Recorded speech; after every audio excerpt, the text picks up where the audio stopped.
Good morning, everyone. My name is Rotimi Itai, and welcome to the Good Morning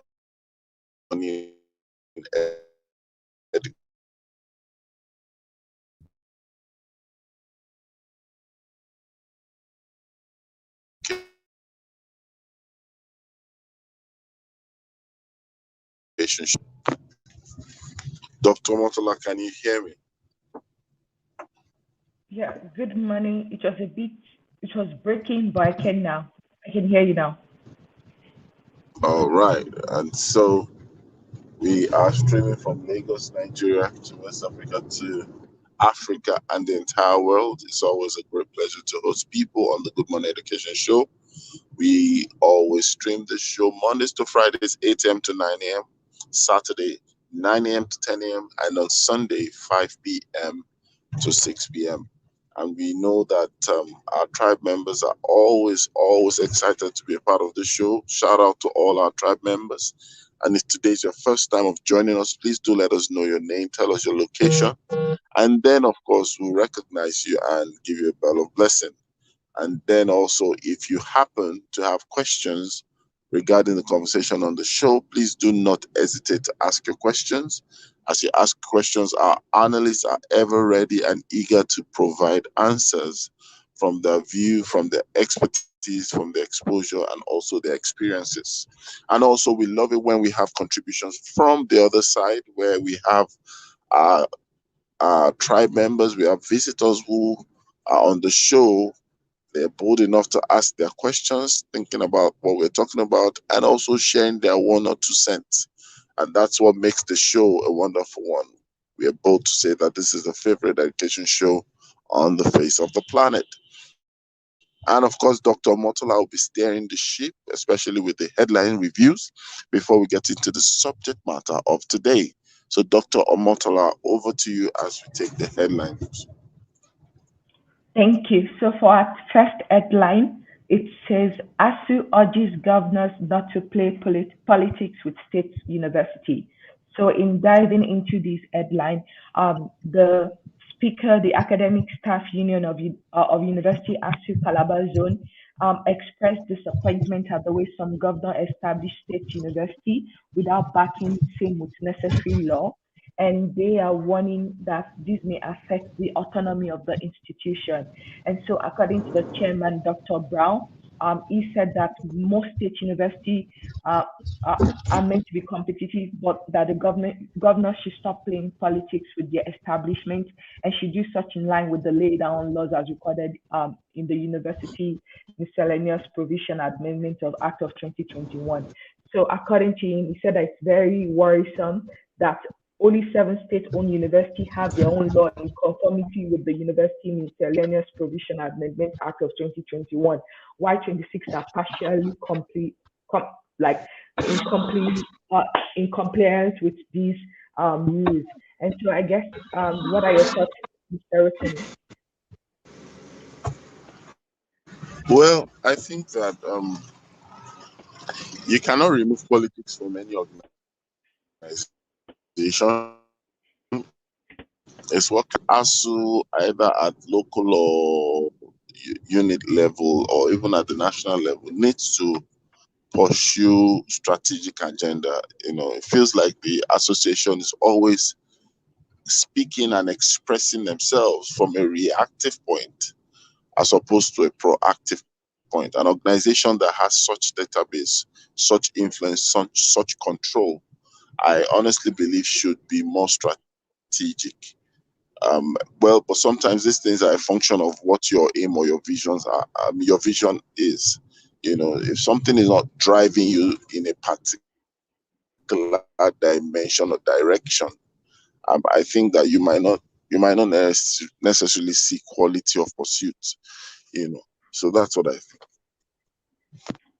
Thank you for your talk. Yes, and I agree. You're right that in any case, politics is inevitable. But the thing that I am concerned is that there should be uniformity as much as possible. Yes, we may not be able to achieve 100% of it, but hopefully, whatever they do, they should at least think about the value that and the quality of service they're delivering to students. Thank you. And to our next headline for today, it's on adopt local languages to drive digital education resources.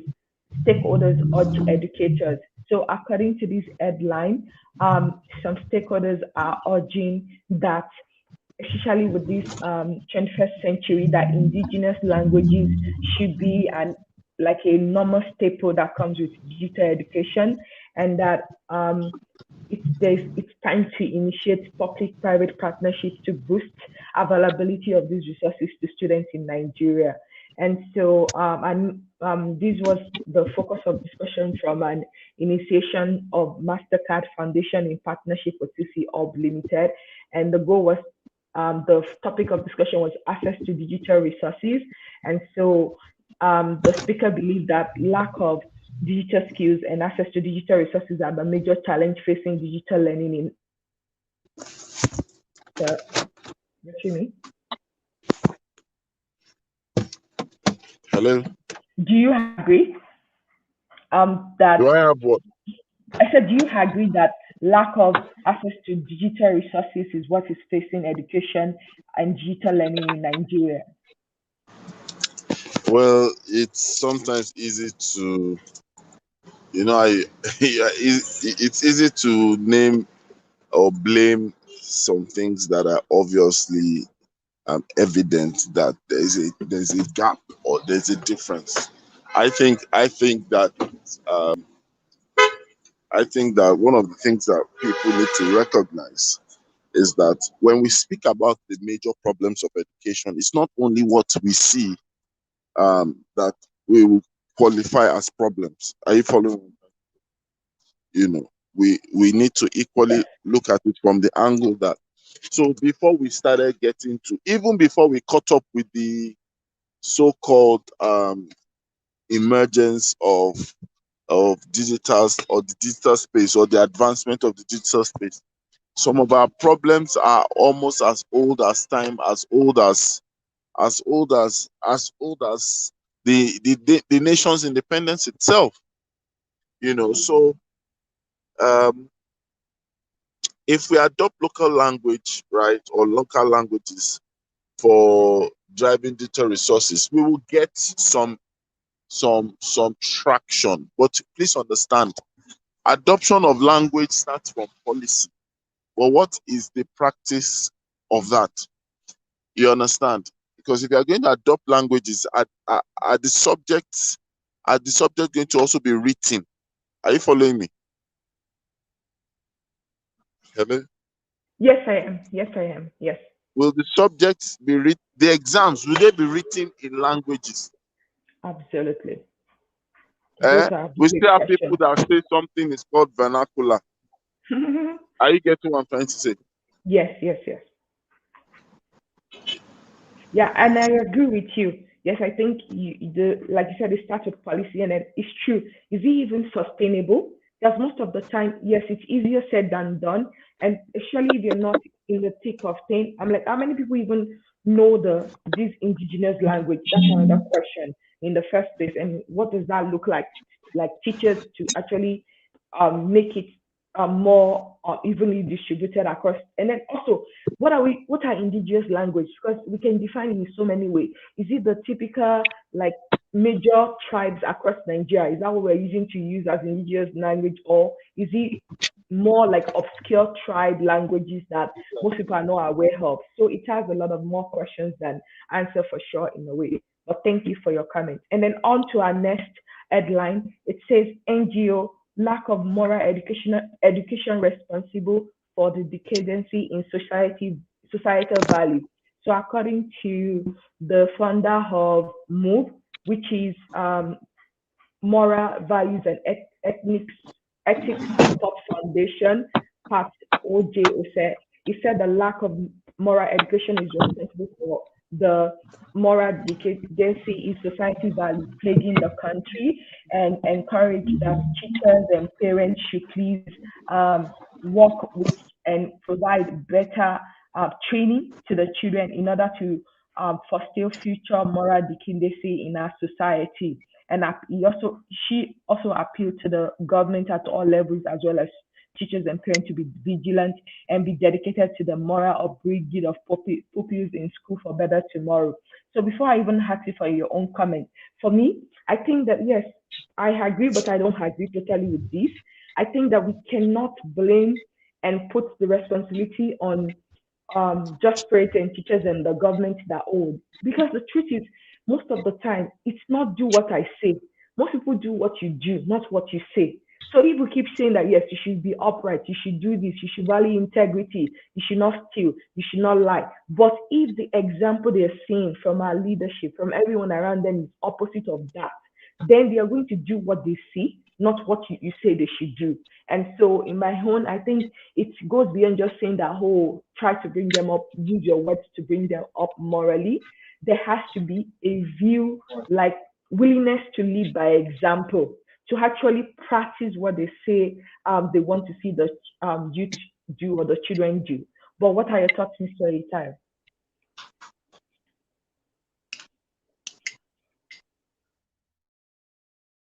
Mr. Itai, any comment on this? Okay. Why we'll wait for him to be back?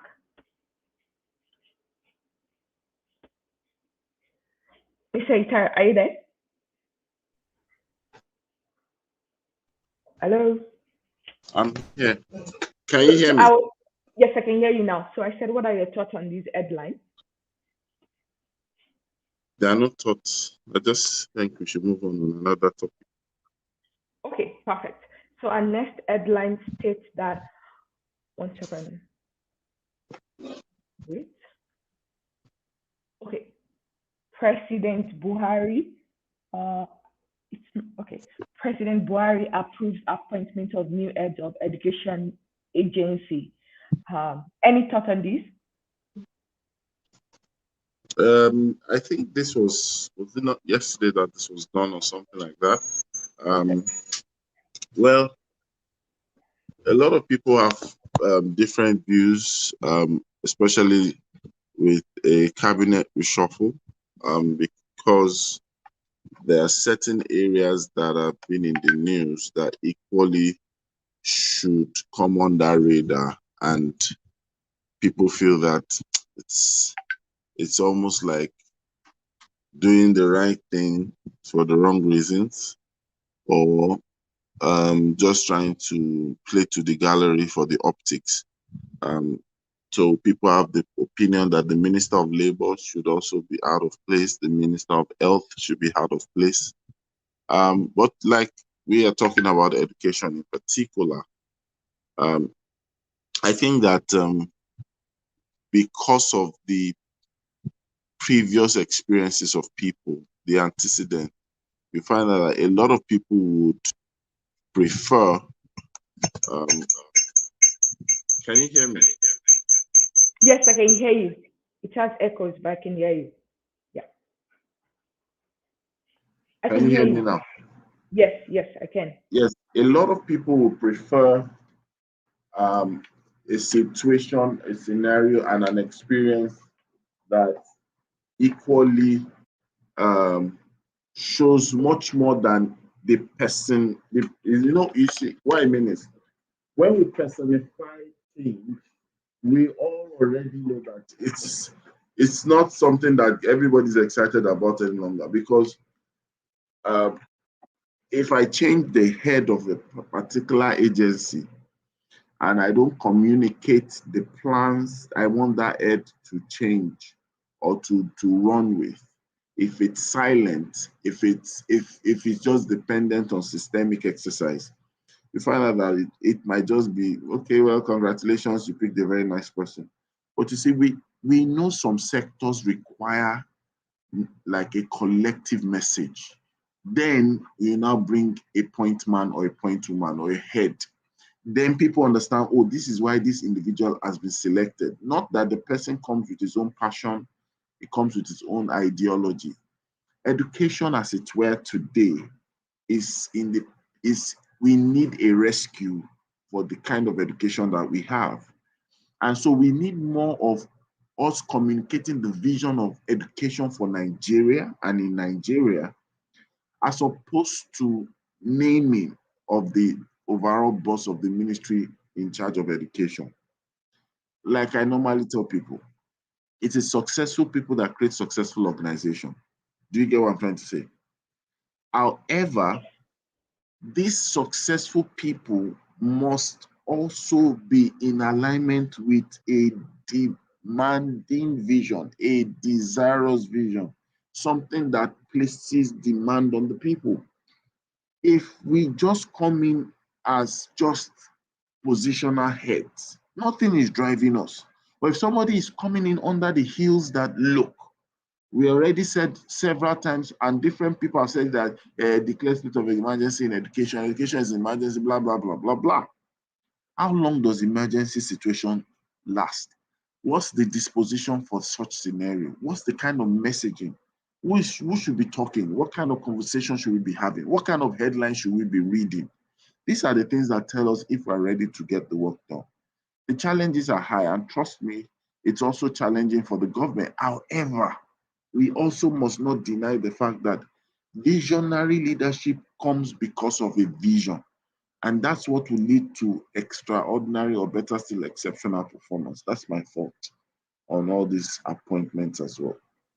Thank you. I think you captured it really well. And I agree with you that the vision has to come first before the appointment of the people who are in charge of that. Because, even if we use the Bible as a textbook, it said, where there is no vision, the people perish.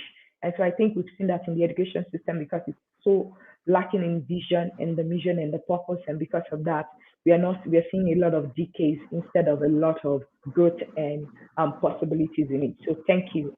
Absolutely. And going on to our next headline, it says APC National Women Leader unveils digital academy to empower 20 million women. So according to this headline, the Mrs. Stella Okotete announced that the APC Women Leader, All Progressive Congressive, will plan to empower 20 million women in 2 years. And she made this statement during at the Women Development Center in Abuja, and she said the goal is that the academy will enable women to acquire skills and knowledge in different sectors of the economy. She believes that if you empower a woman, you empower not just one person, but the entire household. And this training will be offered as online courses with a focus on giving them the skills that they need to have in digital entrepreneurship, leadership, and personal growth and development. And so they said they're really proud about launching this academy, and they hope that women of all age will become great leaders, great business owners, and enjoy a more fruitful career. And she urges people to go to the website www.progressivewomenacademy.com to sign up for it. Any thoughts? No thoughts. How come now? Okay, so I have some things to say. I think it's laudable, but at the same time, I'm like, how realistic is this? You want to empower 20 million women in 2 years.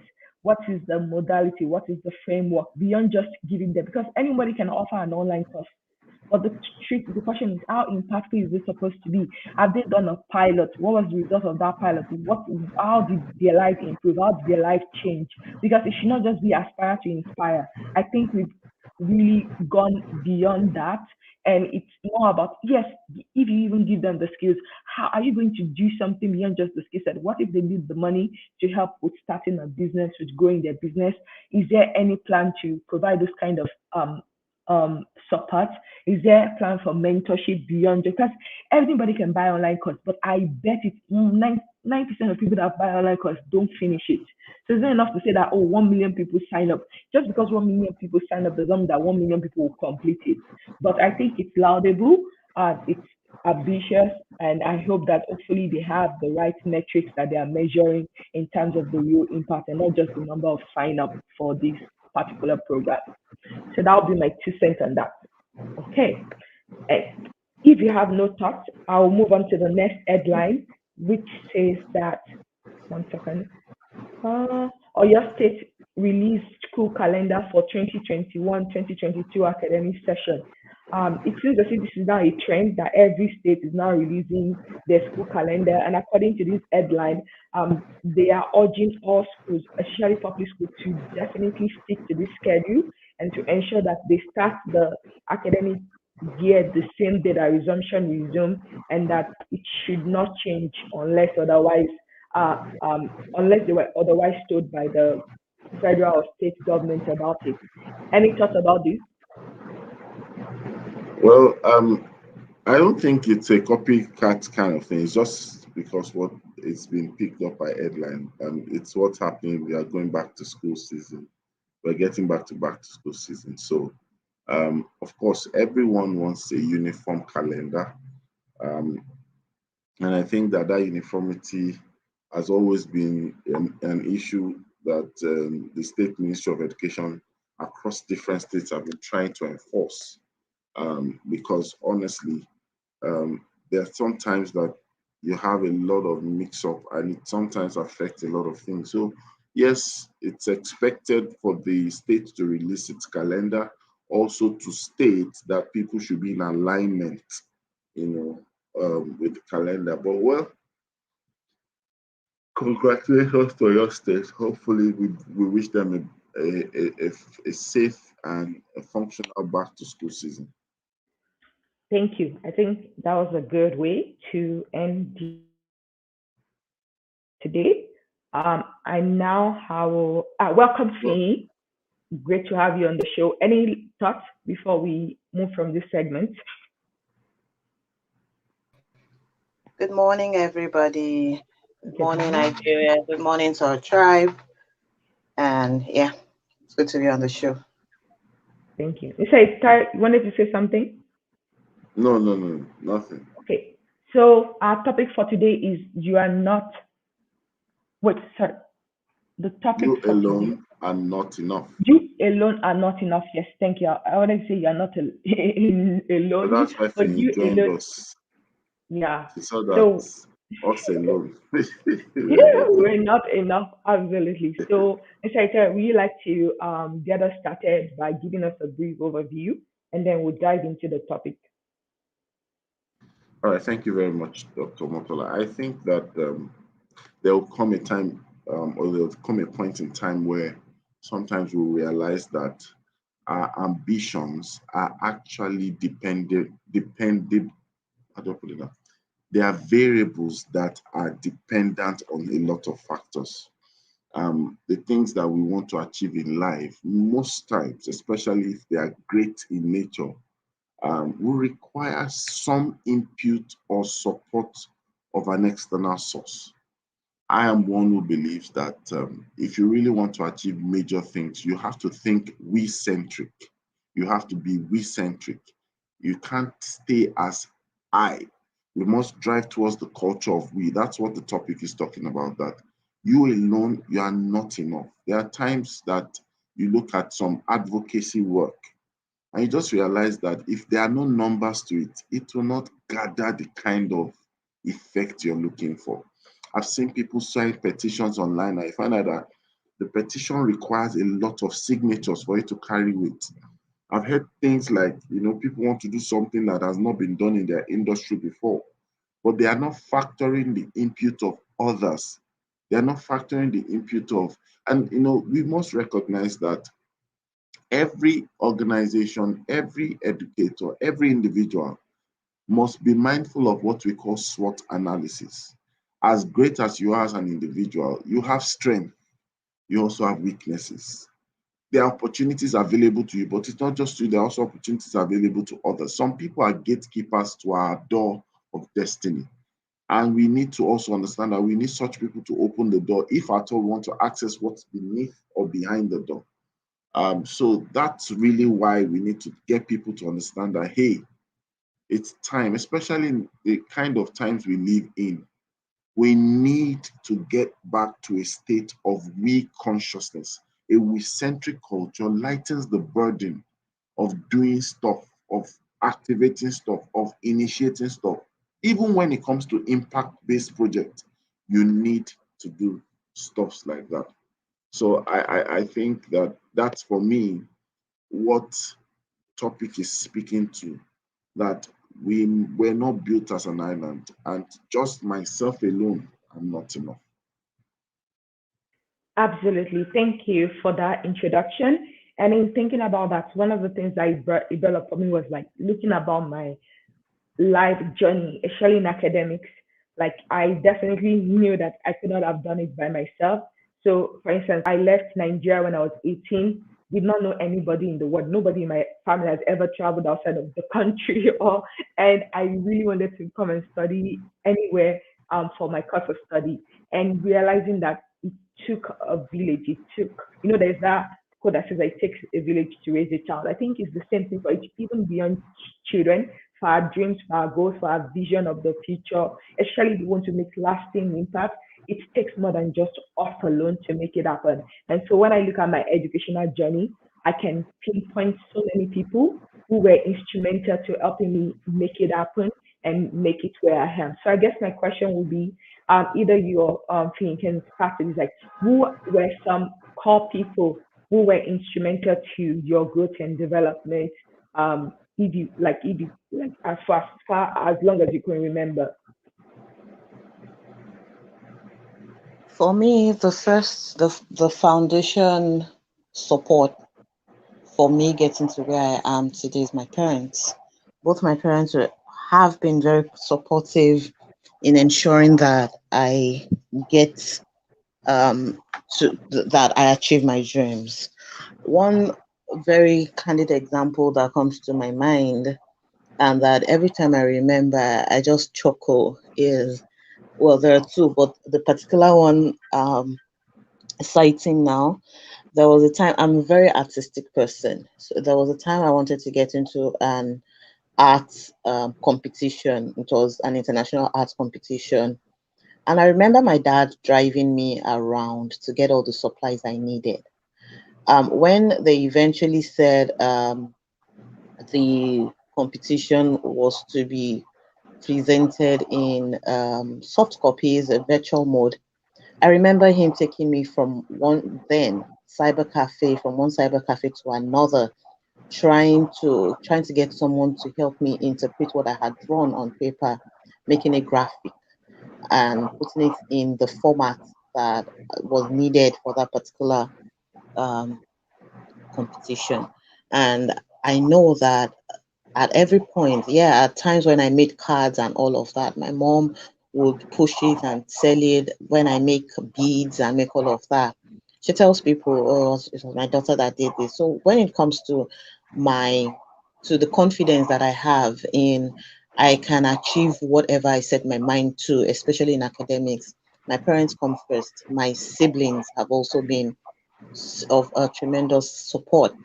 I cannot also forget certain teachers who have been there for me, who have, in by words, by actions, most especially by words, have said, "Oh, we know you can do this." I remember one of my lecturers getting really upset at me when we realized that I was going to have then an extra semester in school. He got really upset and said, "Oh, if I knew you wanted to stay back in school, I would have just failed you in my course." So it didn't make sense to him. But yes, he was upset, but I understood where that was coming from, because he felt this is someone who is leading my course, and then you just flaunt it like that. So I can point to many people, my friends, certainly. Oh, I have friends who have also been there, who have been at the times when I really, really needed support and needed people to house me. For example, when I did not have accommodation, and I had somebody open up her space to me to say, "Oh, you can stay here." So I have a long list of my village of people who have been support and who have been part of my success story so far. Thank you, Finn. Yes, I think that's such a wonderful reflection to have about people that have helped. And welcome to our wonderful analysts that are just joining us. Good morning, good morning, good morning. Right, Good morning. Good good morning, morning. Rotimi, Dr. Tolani, Theme, Safety Chick. Good morning. Good morning. And on to the as we're continuing the topic, Mr. Itaya, any thoughts or any questions as we continue. Question. Okay, so you alone are not enough is the topic, and I think that it would be nice to hear from the others, starting with Titi, and then we'll move to Gochi. Let's hear from Titi. Um, what's the what's the counsel she has for people who actually are trying to, navigate doing great stuff? What are the steps for them to take in recognizing the fact that there's a need for others? They are not self-sufficient to achieve their goals or dreams or pursuits. So she should also help us with those practical steps. So I'll start with Titi. Okay, thank you, Rotimi. My thoughts are, if you want to do something great, don't start alone. That's just it. If you want to do something great, don't start alone. A lot of people that give up, burn out, usually are people that do it alone, because it can be discouraging. The journey of anything that you are doing is filled with ups and downs. Um, but if you have other people with you on that journey, I always say, rarely will all three or all four or all five of you be down and discouraged. It can be one, it can be two, and then the other people then pick you up. So, honestly, even the Bible says, if two work together, then if one falls, the other picks up. So it's very important that anything you want to do, I would always say, start with a group of people. Even when you look at schools, if you look at one school compared to another and you see the one that has achieved more greater things, it's usually because, even though the person might have an owner or proprietor, they usually had a group of people that went with them on that journey. And the more you have that group that goes with you, the higher your success rate. So, to everybody listening, I would say, don't plan to do anything on your own. It's the same thing with any individual that you see that is successful. You always realize that they had a whole team. When you look at sports like tennis, you look at someone like Nadal or Federer, you just see him as one person. But when you start to see the whole team that is behind his success, you would be amazed. Whether it takes Serena Williams, even if you take an athlete like Usain Bolt, when you see him on the track, you see only him.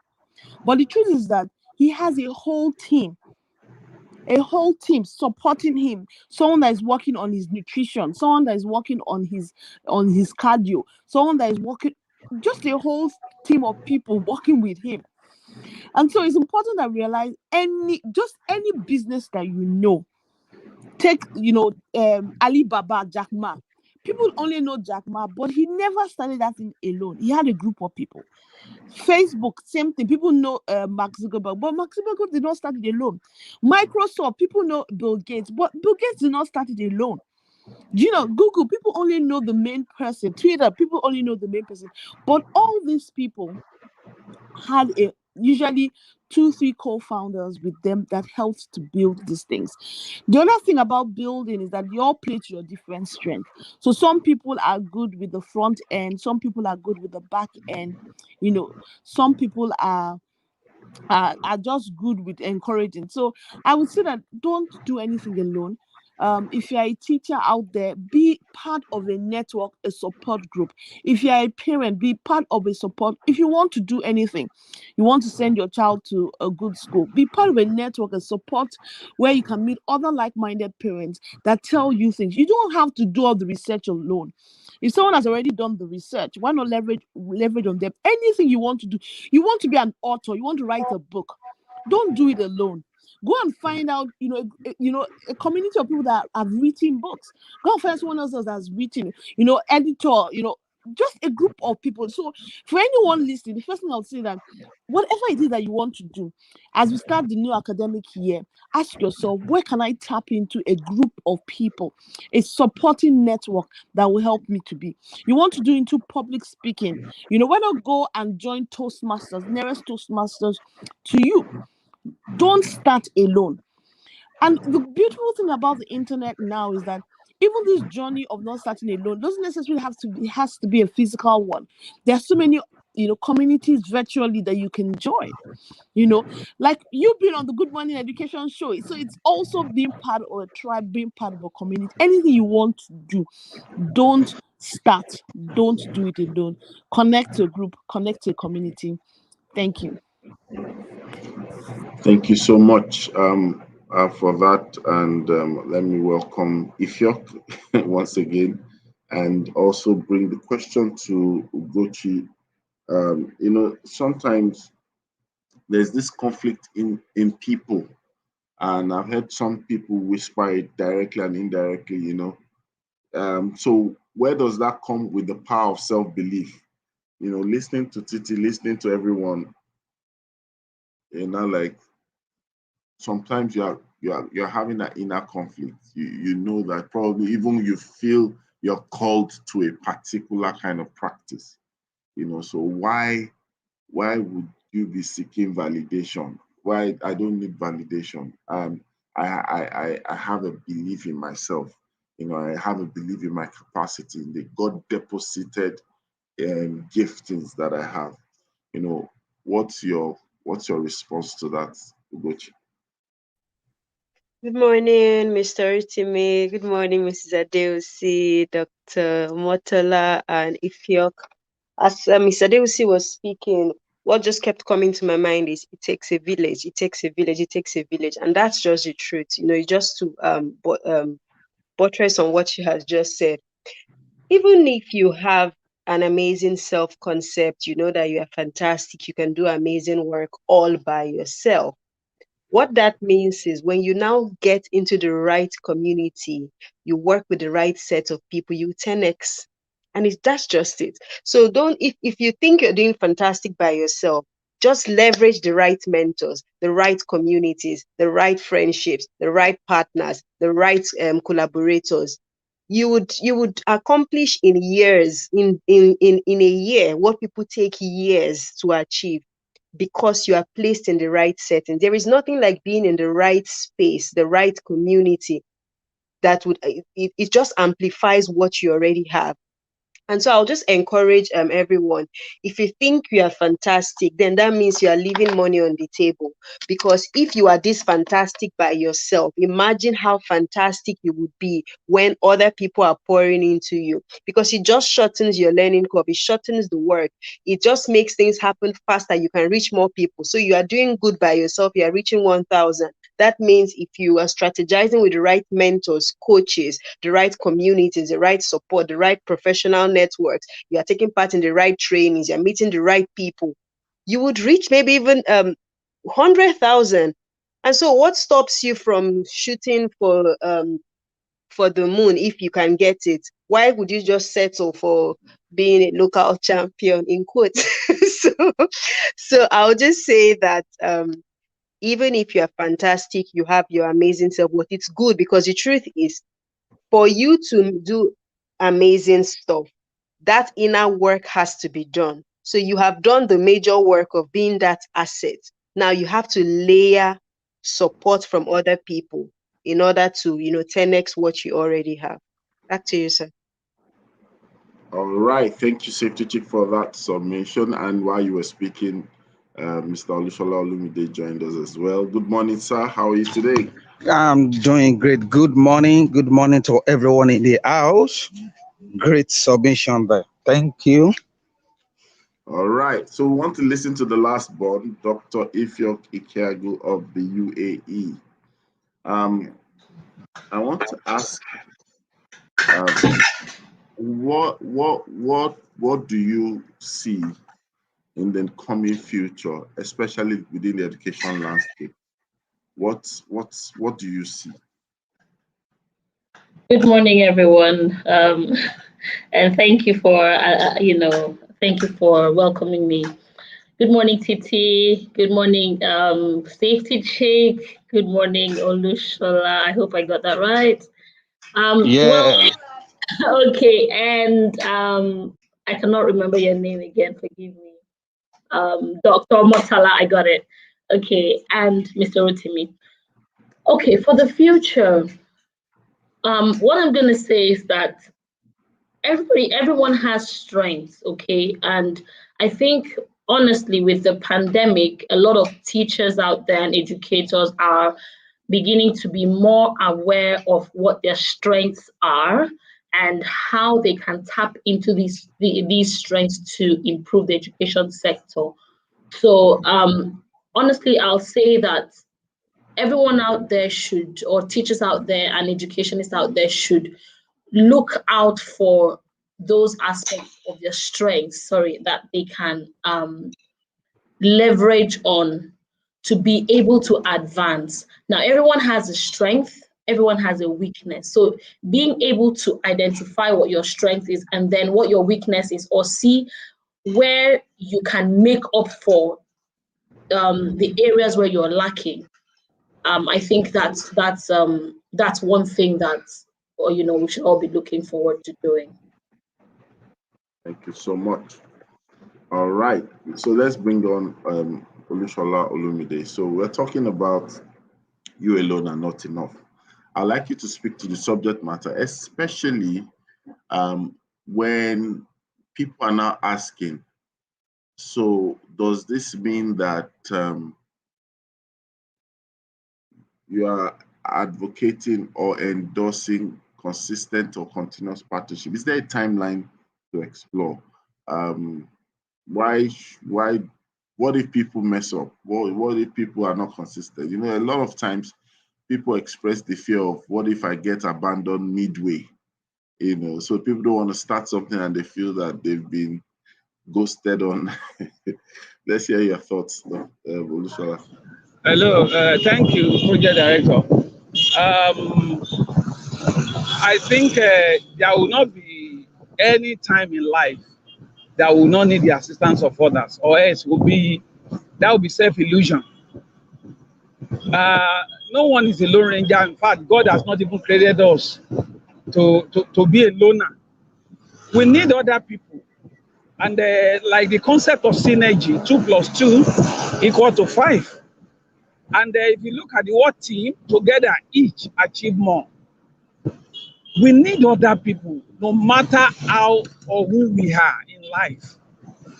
Like Seti Chick submitted, if you can do this much all alone because you are so fantastic, imagine if you collaborate with others. And the fear of being abandoned, I think, is something we should prepare for. Along the line, either intentionally or unintentionally, people will exit our life. So we should prepare for that. That, okay, as I'm going now, so and so will leave me one day. We are better prepared for that because we can't rule it out.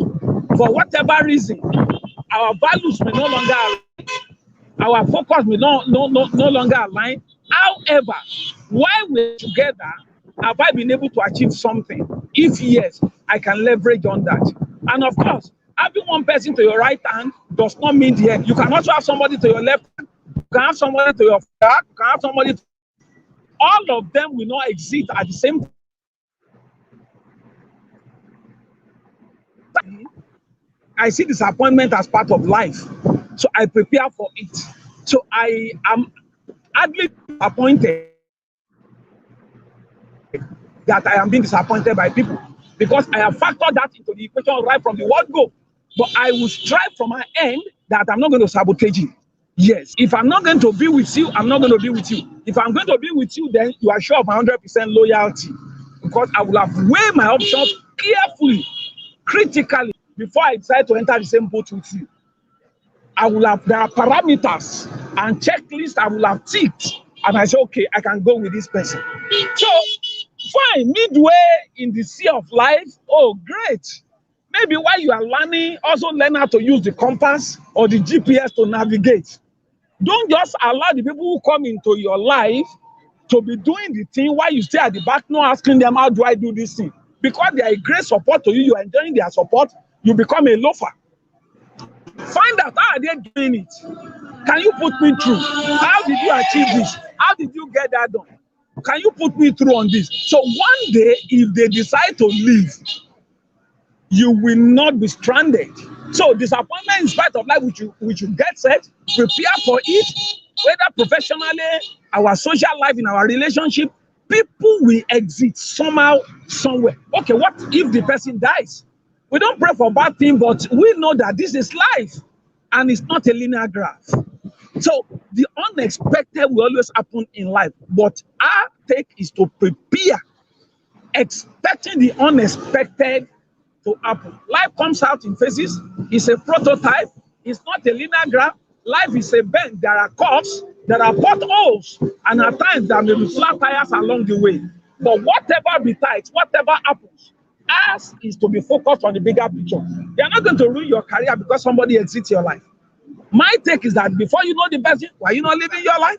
The person has contributed his or her bit, and the person has moved on. Great. Look for some other people who can complement you, who can support you, who can lift you higher than who you used to be. And I think that will make a great person as we go along in life and in our profession. Thank you, sir. Thank you so much for that expository response. I think that you've touched a very sensitive area and aspect, and I would like to ask Omotola and also Titi this question. And I'm starting with Dr. Omotola. And the question is this. So knowing that this is almost like the way to go, right? What are the things that you call steps to readiness? So if I'm going to gravitate to people, what are those things that I must prepare myself to be able to leverage, or to be able to harness, or to be able to be a part of other people, or for other people to be a part of what I'm doing? Dr. Motola. Thank you. So my first thing will be, don't be a parasite. So that will be my first.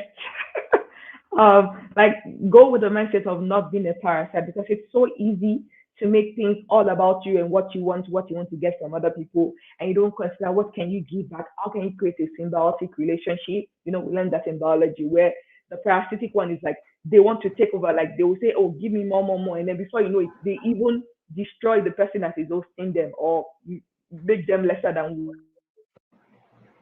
I'll say number one is, don't be a parasite. Think more of like, how can I add value? What else can I? Yes, you may not have the money, the like the clout or the following or stuff like that, but there's always something for you to give.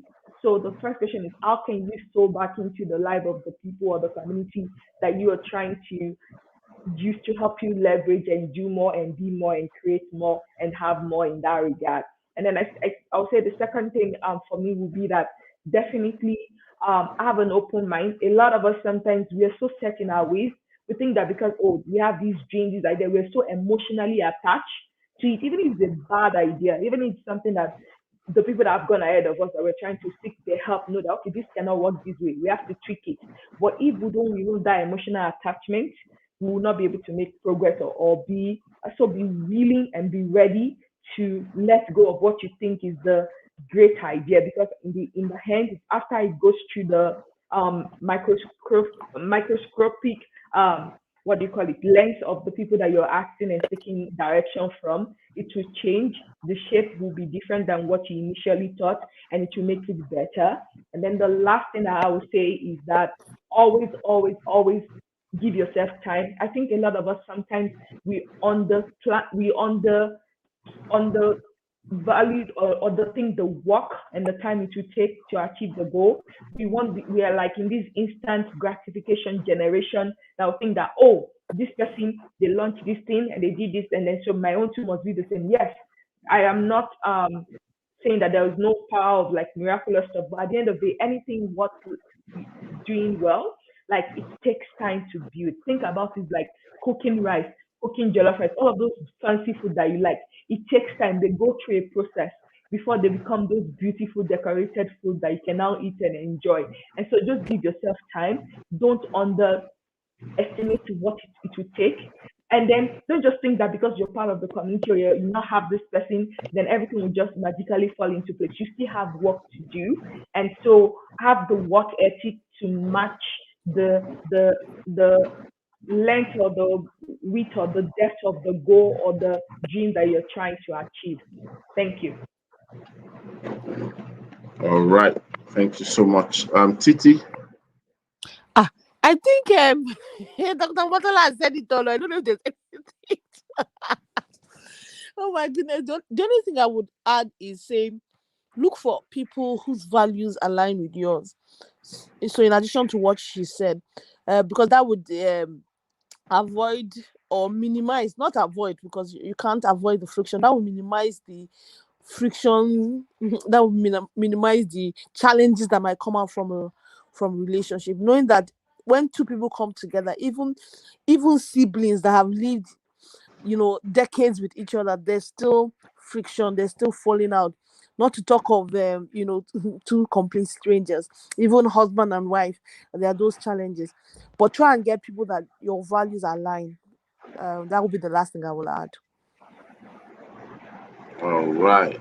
Thank you so much. And I don't know, but let's also take a sneak peek into everyone's thoughts. So it's going to be a 2-in-1 question, or maybe just 2 questions. The first is, what kind of collaboration are you going to? No, let's put it this way. What collaboration do you have in your mind that you feel, man, this would be a nice one? It doesn't have to be you, but what are you looking at within the education space, either with educators or among schools? What would you typify as the nice to have collaboration or partnerships? So I'm going to start with Ugochi, then I'm going to Ifyok. In fact, I need to go around everyone. So let's start with Ugochi. Oh, Jesus. Okay. Ogochi, you're the leader now. Lead the way. Oh my goodness.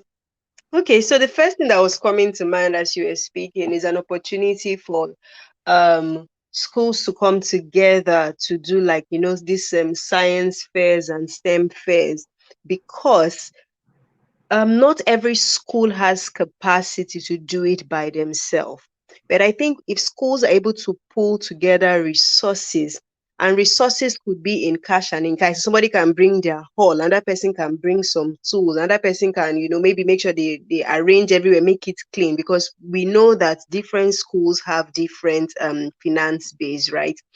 But you see, if we're able to do that, say in a community or in a particular region, we have that those science fairs or STEM fairs, and different schools are able to pull resources to do it. What happens is we give all the children in that region a chance to be a part of it.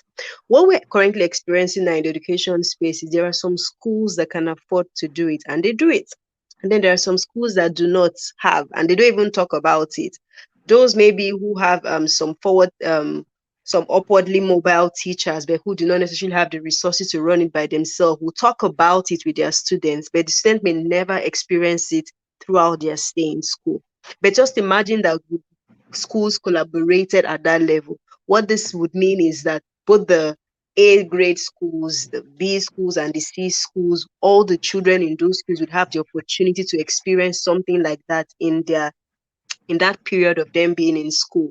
And it would be a good memory. They would make new friends, they would learn, which is important. And it's something that years later they can look back and say, oh, my school, maybe I went to a public school and we couldn't afford to do this, but I remember that year when there was this fair that all the schools came together. Those are the things that children are going to remember when they become adults, and those are things that shape them.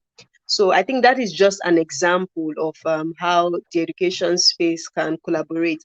Then I want to just add something, even though that's not part of the question. And that's, when we are talking about it taking a village, it doesn't necessarily mean that you are going to collaborate and partner with someone in that sense of, or maybe your business would work together. It could mean you going to, you getting the services of a coach, or working with a mentor, or joining a professional association, so that people don't think collaboration is only when, oh, yeah, you are executing a project together. That's not the only way you are not enough. There are other ways, basically. Back to you. All right, Ifyok.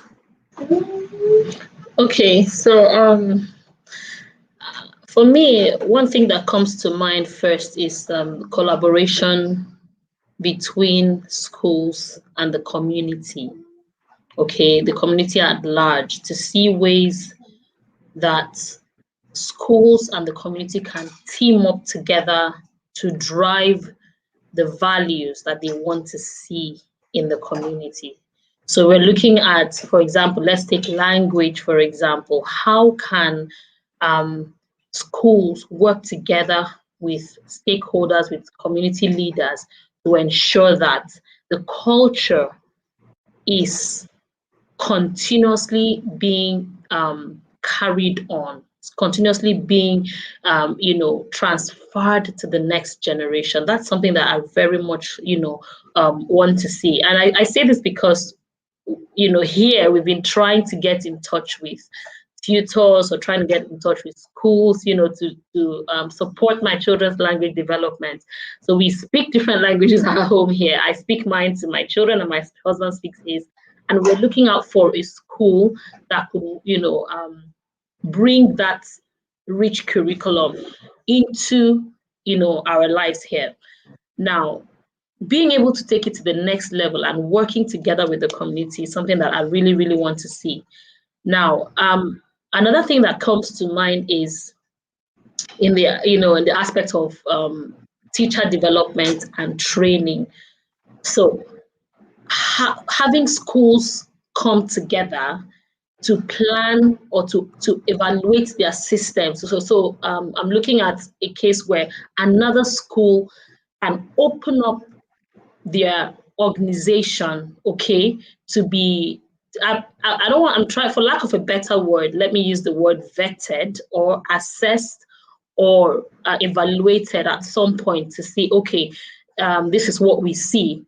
And then schools do that interchangeable observations. So it's we're looking at peer-to-peer observations, organizational observations, and see how we can work together to improve the system generally, not necessarily competing. Yes, healthy competition is good, but looking at it as a communal, or how do I put this, contributory effort towards making the system as a whole better, not just the school, the particular school in question. So seeing that collaboration between school to school and teacher to teacher would be a great one for me. Thank you. Back to you, Mr. Rotimi. All right.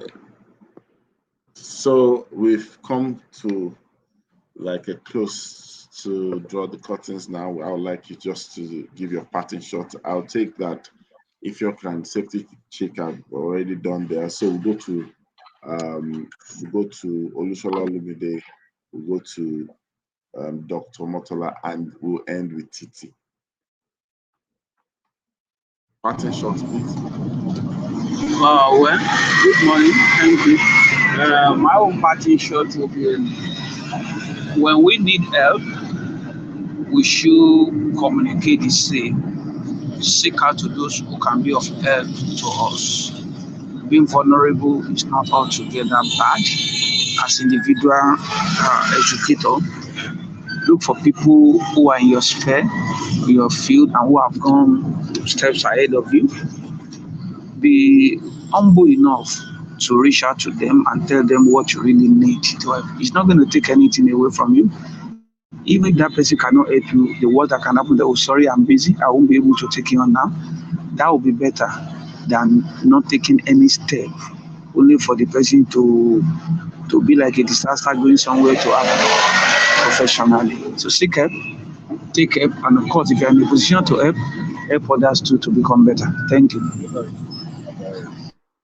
Thank you, sir. And for me, my parting shot will be about the last question that you asked, which is, I am looking forward to partnering with school, both public and private, on like creating or running a personal development program that also connects career mentorship and guidance for secondary school students. And so I really hope that in the nearest future, in less than a year, we can reach maybe over 10,000 students with this, and that will hopefully change their life for the better and affect their academics for good. So I see that partnership as a good thing that can definitely help make this go a reality. Thank you. All right. And Titi? I think my parting shot, I was still from Safety Chick.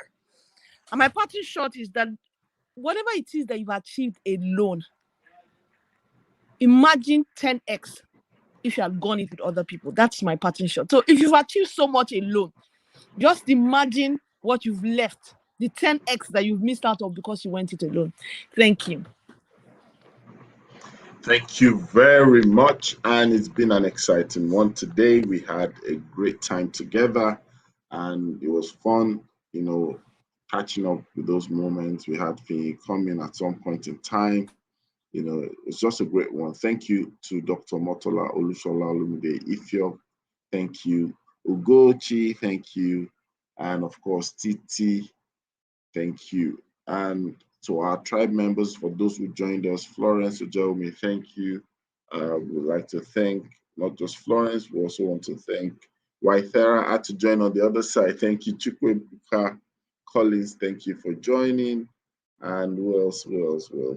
I think those are people that we saw that, you know, said they were joining. And then there are some silent observers who are also there. Thank you as well. Remember to subscribe to the channel, like our videos, share the videos, follow our analysts and guests. And remember, we're coming back tomorrow for Friday. And remember, the Good Morning Education Show is now every day of the week. Saturday, 9 a.m. and Sunday, 5 p.m. Until we come your way tomorrow, make sure you have a great day. And we are signing off at the count of 3 with our usual word. 1, 2, 3. Good morning,